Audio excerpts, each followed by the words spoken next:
김광현 선수가 7월 6일이었죠. 오늘 정말 최고의 피칭을 선보였습니다. 샌프란시스코 자이언츠의 원정 경기에 선발 등판해서 7이닝 3피안타 2볼넷 2탈삼진 무실점을 기록했습니다. 평균 자책점을 3.79에서 3.39로 낮췄고요. 오늘 샌프란시스코 자이언츠 경기를 통해서 시즌 3승을 거뒀습니다. 아마 전반기 가장 최고의 피칭이 아니었나 싶습니다. 송재 위원을 통해서 샌프란시스코 자이언츠 경기 리뷰를 시작하겠습니다. 1회부터 그럼 전체적으로 오늘 김광현 선수 경기 총평을 좀 해주시죠. 던지는 패턴 자체는 지난번 아주 경기 내용 괜찮았었잖아요.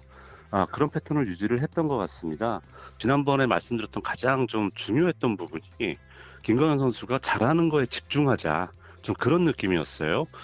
지난번에는 93개 투구수 보였는데 체인지업과 커브의 비율이 12개밖에 안 될 정도로 본인의 주목이 빠른 볼과 슬라이더에 집중을 했었고 또 그런 투구 패턴이 성공을 거뒀습니다. 무엇보다도 이제 낮은 쪽으로 컨트롤이 되면서 어떻게 보면 좀 단순화된 그런 구종 선택에 대해서도 내가 이겨낼 수 있다는 것을 진행한 게 보여줬었는데 오늘 경기도 마찬가지였던 것 같아요. 또 하나 여기 빼놓을 수 없는 요소가 한 번도 샌프란시스코 자이언츠를 상대한 적이 없어요. 그러다 보니까 샌프란시스코 자이언츠 타자들이 김광현 선수의 슬라이더가 지금 두 가지 버전이 있거든요. 빠른 슬라이더와 느린 슬라이더. 이런 패턴에 대해서 잘 읽지 못하는 그런 경향이 상당히 두드러졌고요. 코너를 활용하는 데 있어서는 지난번보다 조금 다양한 예를 들어서 저는 이제 브랜든 크로포드 선수를 꼽고 싶습니다. 크로포드 선수가 유격수임에도 불구하고 지금 2할 6분대 타율 또 17개 홈런 치면서 자이언츠가 지금 지금 신데렐라 팀으로 2021 시즌 군림을 하고 있거든요. 이런 팀을 상대로 7이닝 무실점 그런 투구를 했다는 거는 본인이 이제 향후 후반기에 조금 더 밝은 전망 그리고 내공이 통할 수 있다는 자신감도 얻었기 때문에 상당히 크게 느껴지는 그런 승리가 아닐까 싶습니다. 네. 1회를 무실점으로 마쳤어요. 1회부터 김광현 선수가 이전 경기들과는 좀 다른 모습을 보였거든요. 1회 경기는 어떻게 보셨습니까? 김광현 선수의 1회 느낌은 지난번에 좋았던 감각을 그대로 좀 본인이 끌고 가고 싶어하는 좀 그런 느낌을 받았어요. 그러니까 투구 패턴도 유지를 하고 또 그 대신에 말씀드렸던 것과 같이 안팎을 조금 다양하게 활용을 하려는 그런 모습을 보였거든요. 그렇기 때문에 아마 샌프란시스코 타자들이 김광현 선수에 대한 생소함도 더 떨어지면서 본인이 크게 흔들리지 않고 잘 넘어갔던 그러면서 내가 이 패턴이 계속 통할 수 있겠구나. 저는 그런 자신감도 함께 가져왔던 게 1회가 아니었을까 생각을 합니다. 네, 2회는 이제 후소비가 나왔습니다. 도노반 솔라노의 그 3루 쪽으로 향하는 땅볼을 김광현 선수가 직접 잡아서 처리했고요. 또 2회는 그 제일린 데이비스를 이루수 병살타로 맞기도 했었죠. 말씀하신 것처럼 2회에는 강습 타고 내야 땅볼 2개가 나왔는데 그게 다 처리가 잘 됐어요. 이 세인트루이스가 최근 팀 성적상으로 봤을 때는 5할을 오르내리는 어떻게 보면 좀 기대에 약간 좀 못 미치는 그런 성적을 내고 있습니다만은 내야 수비진은 상당히 또 강점이 있는 팀이잖아요. 폴 골드슈미트도 마찬가지고 그 놀란 아레나도 같은 선수도 양쪽 코너에서 아주 확실하게 방패막이 역할을 해주고 있기 때문에 그렇게 이제 호수비 강습타구를 처리한 모습이 나오면서 어떻게 보면 김광현 선수가 좀 더 야수를 믿고 던지는 오늘 삼진 숫자에서 보시면 알겠습니다만은 김광현 선수가 내가 삼진을 잡아야겠다 힘으로 눌러줘야겠다 그런 느낌이 아니라 내가 우리 수비진이 이렇게 탄탄하게 막아줄 수 있으니까 내가 좀 편하게 맞춰 잡으면서 투구수를 줄일 수 있다는 생각을 가지지 않았을까 생각을 하는데요. 투구수가 7회까지 던졌음에도 불구하고 89개밖에 던지지 않았어요. 그건 이제 빠른 승부를 들어갈 수 있고 빗맞은 타구라든가 또 이런 걸 유도할 수 있다는 자신감을 가져왔던 게 저는 2회라고 정리를 하고 싶습니다. 네, 3회에는 이제 처음으로 첫 탈삼진이 나왔습니다. 상대 투수인 케빈 가우스먼을 슬라이더로 삼진 처리했었죠.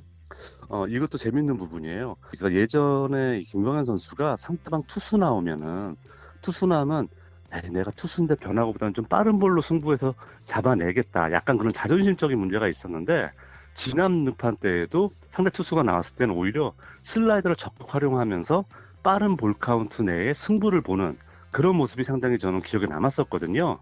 근데 오늘도 마찬가지예요. 케빈 거즈만 선수는 지금 샌프란시스코 자이언츠 정말 1위를 달리는 팀의 에이스입니다. 이 선수를 상대로 투구를 하는데 역시 또 슬라이더를 적극적으로 활용하면서 적은 투구수로 잡아낼 수가 있거든요. 그래서 김광현 선수가 또 한 단계 좀 성장을 한 게 아닌가 저는 좀 그런 생각까지 들었습니다. 네, 사회는 정말 가슴을 철렁하게 만든 장면이 있었습니다. 1사 그 러프 타석 때 공 두 개를 던진 다음에 한 차례 좀 휘청거렸거든요. 마이크 네. 실트 감독까지 뛰어났지만 결국은 계속 경기를 이어갔었습니다. 시즌 출발 때도 그랬고 지난번에도 이제 타고 맞은 이유도 그랬고 또는 이제 뛰다가 또 허리가 조금 삐끗한 적이 있었었잖아요. 그렇기 때문에 혹시 이게 투구폼 틀어지면서 허리 쪽에 좀 무리가 가는 게 아닌가 이런 걱정이 있었는데 그 이후에 던지는 모습 봤을 때는 다행히 전혀 투구에 지장을 주는 그런 상황이 되지 않았기 때문에 어쨌든 다행이었었고요. 아무래도 이제 김광현 선수의 투구 폼이 상당히 크고 좀 역동적이거든요. 이제 그렇기 때문에 몸에 움직이는 부위가 상당히 많습니다. 이제 그러다 보니까 아까 사회와 같은 그런 좀 투구 폼이 흐트러지는 장면이 나왔을 때 좀 깜짝깜짝 놀라는 좀 그런 상황이 벌어지곤 하는데요.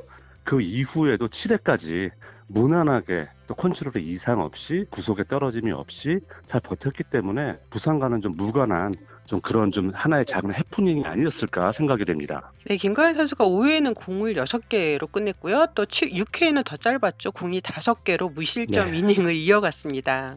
그게 가장 중요했던 것 같아요. 이제 저희가 볼 때는 아직 투구수의 여유가 있음에도 불구하고 좀 빠른 타이밍에 좀 교체를 가져왔기 때문에 저희 입장에서는 실트 감독의 신뢰도가 많이 떨어졌나 이런 걱정도 됐었고 이랬었는데 오히려 경기 중반에 들어가면서 김광현 선수가 자기의 투구 패턴이라든가 이런 게 지난 경기부터 잘 먹혀들기 때문에 더 자신감이 올라간 것 같았어요. 그리고 경기 중반 5회, 6회를 잘 넘어가야지 길게 던지고 또 본인이 원하는 모습을 충분히 보여줄 수 있다는 생각을 한 것 같아요. 그러다 보니까 더 적극적인 승부를 했고요. 좀 전에도 말씀드렸던 이 브랜든 크로포드하고의 승부가 상당히 크게 다가왔던 게 지난해도 그렇고 올해도 그렇고 좌타자가 나오면은 늘 좀 바깥쪽 승부에 많이 치중을 하는 모습이었어요. 그런데 크로포드 선수 장타력을 보유하고 있는 선수이기 때문에 더 몸쪽 승부를 안 할 거라고 생각했는데 과감하게 몸쪽 승부도 들어가는 모습을 두 번째, 세 번째 타석에 계속 보여줬거든요. 또 그게 잘 맞아 떨어졌습니다. 이제 그러면서 아마 김광현 선수의 자신감이 더 올라가고 오늘 경기는 내가 책임지고 길게 갈 수 있겠구나. 그런 좀 확신을 주지 않았을까 생각합니다. 네, 저 6회까지 좀 인상적이었던 거는 정말 아레나도 선수의 수비였습니다. 5회부터 6회에도 계속해서 3루 땅볼 처리, 이 샌프란시스코 타자들이 다 3루로 공을 보내더라고요. 이런 거 있는 거죠. 김광현 선수가 구종이 아무래도 빠른 볼과 슬라이더에 집중이 돼 있어요. 여기서 저희가 두 가지 측면으로 볼 필요가 있을 것 같습니다. 잘 맞은 타구, 빠른 타구인데 강습 타구입니다만 땅볼로 가잖아요. 그건 김광현 선수가 낮은 쪽으로 컨트롤 잘했기 때문이죠. 만약에 그런 공이 높게 들어갔으면은 이게 외야로 나가는 라이너성 타구로 변했을 거예요. 그렇게 되면 아무래도 안타 확률이 좀 더 높아질 수가 있겠죠. 근데 이제 김광현 선수가 비록 타구 자체는 잘 맞은 걸로 보였고 또 물론 아레나도의 호수비가 큰 힘이 됐습니다만은 내야를 벗어나지 않게 만들었다는 거는 또 김광현 선수가 그만큼 낮은 쪽 컨트롤 잘했다는 얘기가 되는 거거든요. 김광현 선수가 그라운드볼 유형의 투수는 사실 아니라고 볼 수 있거든요. 그럼에도 불구하고 지난번 승부 때부터 이런 그라운드볼 유도를 많이 할 수 있다는 거는 김광현 선수가 하나의 또 길을 찾아낸 게 아닌가 이렇게 볼 수도 있지 않나 생각이 듭니다. 6회까지 무안타에 그쳤던 세인트루이스가 7회 2사 후에 선취점을 뽑아냈습니다. 그럼으로써 과연 김광현 선수가 7회에 등판할 수 있을까? 왜냐하면 이때부터 불펜에서 몸을 풀었거든요. 그렇죠. 7회에도 김광현 선수가 올라왔습니다. 근데 다린 러프 선수한테 사실 이전 타석에서도 볼넷을 허용했었잖아요. 네네. 그런데 또 이번에도 스트레이트 볼넷을 허용하면서 잠시 중계 카메라가 쉴트 감독을 비치더라고요. 저는 그래서 이것도 뭐 바꾸는 거 아닌가 했더니 끝까지 믿어줬네요. 그만큼 오늘 투구 내용이 좋아서 5회, 6회 때 김광현 선수가 굉장히 짧게 공격적으로 맞춰 잡으면서 이닝을 쉽게 끝냈잖아요. 그렇기 때문에 아마 슈트 감독이 오늘 경기는 김광현 선수에 맡겨보자라는 생각이 상당히 좀 강하지 않았나 이런 생각이 들고요. 제가 지난번 경기 리뷰 때 한번 말씀드린 적이 있습니다만은 불펜에서 정말 승리에 투수로는 딱 3명의 선수 이런 선수들 이 3명을 후반부에 몰아서 쓸 수 있는 게 가장 그 승률을 높이는 방법이거든요. 근데 이제 최근에는 그 선발 투수들의 그런 기복이 심했기 때문에 이 투수들을 활용하지 못하거나 또는 이 투수들도 등판 간격이 좀 불순해지면서 조금 더 어려워지는 모습도 없지 않아 있었단 말이에요. 그런 측면을 여러 가지 계산을 했을 때 김광현 선수를 믿고 올렸는데 7회 어쨌든 그동안 올해 정말 내내 부진했죠. 메카펜터 선수의 시즌 첫 번째 3루타가 나오거든요. 그러면서 먼저 이득점을 올렸고, 그때까지 물론 이 이득점이라는 게 올해 샌프란시스코가 가장 달라진 점이 장타력입니다. 과거에 3번 우승을 할 때도 이 팀은 투수력의 팀이지 방망이 낯서는 팀이 아니었지만 올해는 장타를 많이 쳐요. 근데 그럼에도 불구하고 김광현 선수를 믿고 올렸다는 거는 이런 불펜 쪽의 계산과 김광현 선수의 투구 내용에 대한 그런 좀 믿음, 오늘은 믿고 갈 수 있겠다. 좀 이런 마음이 작용하지 않았을까. 좀 이런 추정이 좀 되고 있네요. 네, 김광현 선수가 7회 때 몰리나 선수를 이제 불렀고 통역도 불렀어요. 하드 더그아웃을 네, 보면서. 그러면서 네네, 이제 통역이 올라왔고 네, 매덕스 코치도 올라왔습니다. 이 네. 장면은 어떻게 해석하시나요? 그때까지 사실 뭐 김광현 선수는 오늘 투구수 관리 워낙 잘했기 때문에 투구수 상으로는 문제가 없었습니다만은 본인도 아마 7회가 내 마지막 이닝이라는 거에 인지를 했을 거예요. 그 인지를 이제 하다 보니까 올해 들어서 가장 긴 이닝 던졌고 타순의 돌아감이 가장 좀 많았다고 볼 수 있어요. 그러니까 아마 제 생각에는 김광현 선수가 좀 몰리나 선수하고 해서 볼배하고 좀 이렇게 가면 좀 어떨까라고 자기 의견을 좀 타진하지 않았을까. 왜냐하면 김광현 선수가 먼저 몰리나 선수 부르는 경우 거의 저희 본 적이 없잖아요. 그래서 그런 측면이 있기 때문에 아마 볼배학적인 측면이라든가 코너웍에 대해서 좀 자기 의견을 전달하고 싶지 않았을까, 저는 그렇게 해석이 됐습니다. 지금까지 김광현 선수가 원정에서 딱 1승밖에 못 거뒀어요. 지금까지 늘 저희 이미지도 홈에서좀 더 강한 선수라는 이미지가 있었거든요. 근데 그런 이미지를 완전히 부실시키고, 또 게다가 말씀드린 바와 같이 샌프란시스코라는 지금 내셔널리그에서 최고 승률을 다투는 이런 팀과의 강팀과의 경기, 그것도 원정에서 좋은 성적을 냈기 때문에 후반기에 실트 감독이 김광현 선수의 활용도라든가 바라보는 눈길에 분명히 영향을 미칠 수 있는 걸 호투였다고 생각을 합니다. 오늘 김광현 선수와 맞붙은 샌프란시스코 자이언츠의 선발 투수인 케인 가우스만은 내셔널리그 사이 영상 후보 1순위로 거론되는 선수입니다. 오늘 경기 전까지 16경기에서 8승 2패, 평균 자책점 1.68을 기록한 간판 투수였죠. 가우스만은 명성대로 오늘 세인트루이스 타선을 상대로 6회까지 볼넷 2개만을 내주며 노히트 쾌투를 펼쳤습니다. 그러나 김광현 선수는 흔들림이 없었습니다. 이날 최고 91.1마일의 패스트볼을 비롯해서 슬라이더, 커브, 체인지업 등 다양한 구종을 섞어 적극적으로 스트라이크 존을 공략했습니다. 위기도 있었습니다. 4회 말 1사 후 달인 러프와의 승부 도중에 투구 발을 디딛는 과정에서 잠시 불편한 제스처가 나왔고, 투수 코치 트레이너가 곧장 마운드를 향해서 김광현 선수의 몸 상태를 체크했습니다. 김광현 선수는 경기 후 화상 인터뷰에서 당시 상황을 이렇게 설명합니다. 슬라이더 할 때 스파이크가 땅에 걸려가지고 넘어질 뻔했는데, 시합할 때는 거의 없었고 피칭 할 때는 조금 한두 번 정도 있었던 걸로 기억하는데, 좀 깜짝 놀래서 이제 부상은 아니었고 그냥 코치 트레이너 불러가지고 좀 시간을 좀 가지고 놀란 마음을 좀 진정시키려고 했었던 것 같다.